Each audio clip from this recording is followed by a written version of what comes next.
जहां बुज़दार हुकूमत की मुल्क दुश्मन पॉलिसियों ने मुल्क का दिवालिया निकाला, वहीं मरीम नवाज की कारकर्दगी ने तरक्की का एक नया बाब लिखा। जनरल इलेक्शंस में कामयाबी हासिल करने के बाद मरीम नवाज ने पाकिस्तान की पहली खातून वजीर आला पंजाब का ओहदा संभाला। ओहदा संभालते ही ये वो पहली वजीर आला हैं जिन्होंने शबो रोज मेहनत करके अपने आप को साबित किया। हम वो सब काम करके आए अल्लाह की फजल से जिनका मैंने वादा किया।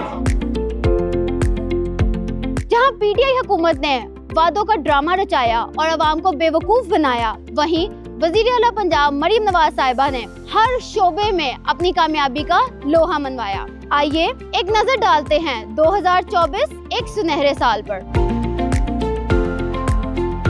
नवाज शरीफ कार्डियोलॉजी अस्पताल सरगोदा, क्लिनिक ऑन व्हील्स और फील्ड अस्पताल जैसे मंसूबों ने सेहत की सहूलियात को अवाम की दहलीज तक पहुंचाया है। डायलिसिस कार्ड और घरों पर मुफ्त अद्वियात की फराहमी जैसे मंसूबे अवामी फलाही की आला मिसाल बने। तालीम के मैदान में नौजवानों को बाइख्तियार बनाने के लिए इलेक्ट्रिक बाइक्स, होनहार स्कॉलरशिप प्रोग्राम और स्कूल मील प्रोग्राम जैसे मंसूबे मुतारिफ कराए गए। सरकारी स्कूलों की तंजीमें नो और खवातीन कॉलेजेस के लिए बस सर्विस के इक़दामात ने तालीम को हर घर तक पहुंचाया। समाजी बहबूद में अपनी छत अपना घर मंसूबे और हिम्मत कार्ड जैसे इक़दामात ने आम आदमी की जिंदगी में आसानी पैदा की। निगहबान रमजान पैकेज और कैदियों के लिए वीडियो कॉल सहूलत ने अवामी खिदमत के नए मेयार कायम किए। डे केयर सेंटर्स और वर्किंग वुमेन हॉस्टल्स जैसे मंसूबे खवातीन के लिए महफूज माहौल की जमानत हैं। वर्चुअल वुमेन पुलिस स्टेशन और खवातीन की हिफाजत के लिए मोबाइल ऐप जैसे इक़दामात खवातीन के तहफ़्फ़ुज़ और खुद मुख्तारी के लिए संगे मील साबित हुए।